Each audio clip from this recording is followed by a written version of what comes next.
Freud afirma la existencia de tres procesos fundamentales que son el inconsciente, el preconsciente y el consciente.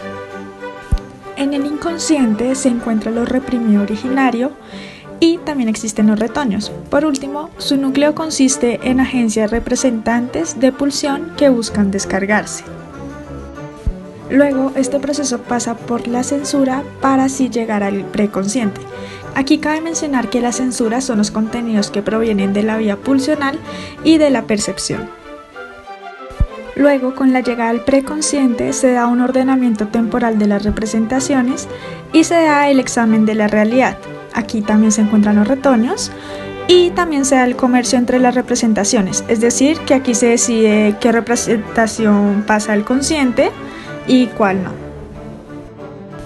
Aquí nuevamente se pasa por la censura, que este es el proceso que llevará a lo consciente. Ya al haber llegado a lo consciente, lo que sucede aquí es que se da una representación cosa a la que se le añade una representación palabra que termina formando una representación consciente. Asimismo, dentro de lo consciente, se puede decir que este proceso es lo más accesible del aparato psíquico y está formado por todo lo que logramos percibir. Además de todo lo mencionado hasta el momento, Freud también afirma que el ser humano es en esencia un ser de pulsión. La pulsión es aquella que permite al sujeto ganar satisfacción o placer a través del cuerpo. Esta es compulsiva y no es algo que cesa. Además, la pulsión puede ser vista desde tres puntos de vista: desde lo biológico, desde lo económico y desde lo real. Desde lo biológico, aquí se da una descarga que conlleva a la satisfacción. Desde lo económico, la pulsión opera de forma capitalista, es decir, que busca una ganancia para sí mismo, pero aquí pierde el sujeto por el malestar. Desde lo real, esto hace referencia a lo que es imposible, es decir, lo que no tiene nombre. Si bien para Freud el ser humano es en esencia un ser regido por su pulsión, esta puede tomar diferentes rumbos de acuerdo con el establecimiento de las relaciones parentales del sujeto, es decir, de acuerdo con la resolución inconsciente de lo que Freud denomina como complejo de Edipo. En el inicio de la vida del sujeto, su objeto de satisfacción pulsional se configura como todo lo relacionado a lo materno, es decir, aquel rol encargado de la satisfacción de las necesidades básicas del niño. Esta satisfacción asistida por lo materno genera en el niño un narcisismo primario, en el cual el niño se concibe como centro de toda actividad y como un ser ideal. A partir de lo anterior, Freud cataloga al ser humano como egoísta en esencia. A medida que se da el crecimiento del niño, se abre para él la cuestión acerca de su corporalidad y la del otro.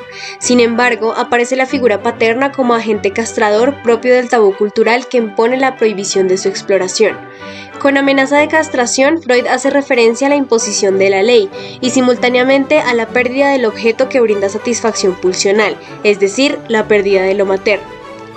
A partir de la resolución inconsciente de este complejo, el sujeto realiza identificación con una de sus dos figuras parentales, y esta identificación configura su elección de objeto amoroso que determina su orientación sexual. Para Freud, todos somos en esencia bisexuales hasta después de la resolución del complejo de Edipo. De acuerdo con la manera en cómo asume el sujeto la castración de forma inconsciente, ya sea aceptándola, rechazándola o ignorándola, se configura el estado psíquico que permite al sujeto hacer parte de su cultura, o aquellos estados psíquicos patógenos que lo impiden. Dentro de los estados psíquicos mencionados anteriormente se encuentran la psicosis, la perversión y la neurosis.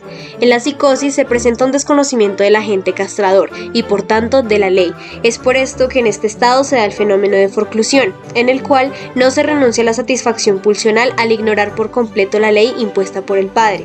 A partir de la adquisición de este estado se le imposibilita al sujeto ubicarse frente a la norma y por tanto encajar dentro de lo cultural.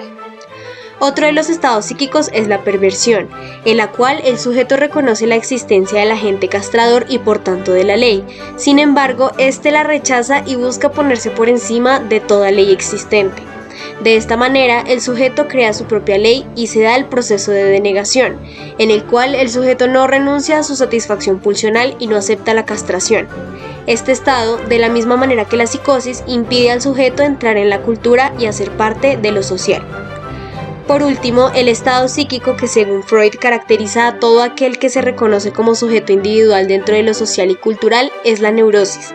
En este estado, el sujeto acepta la castración y la imposición de la norma, se rige a ella, renuncia a la satisfacción pulsional y se da el fenómeno de represión, en el cual el individuo controla su pulsión y se ciñe a las normas culturales y sociales. Según Freud, este estado configura al ser humano como un individuo funcional que tiene la capacidad de relacionarse con otros sujetos y con los objetos del mundo que lo rodean.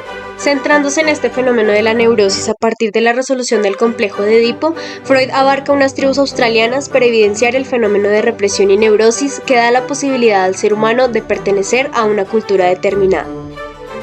Bueno, ahora les vamos a dar un ejemplo de tótem y tabú, basándose en las teorías de Freud como concepción del ser humano, tomando como referencia a las tribus australianas. Como conclusión, Freud llega a concebir al ser humano como materialista, ya que pone al ser humano como material e imperfecto en esa propia materialidad y busca la perfección.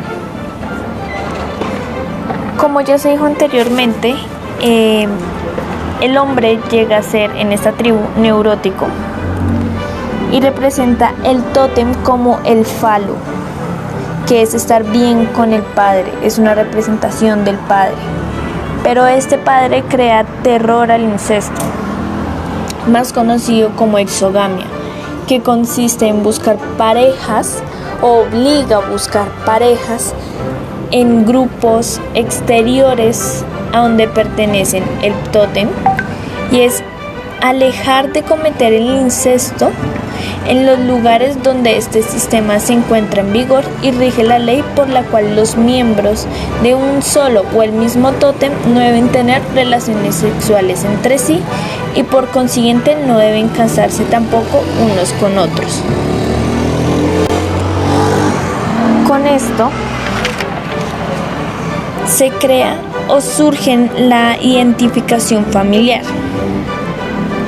que es concebir el no incesto. Gracias a esto se ven como un orden material, algo puro que aparece y actúa en principios energéticos, pues como ya bien lo dijeron, era la misma pulsión, que eran las energías. Estas energías es lo que representa la forma material del ser humano.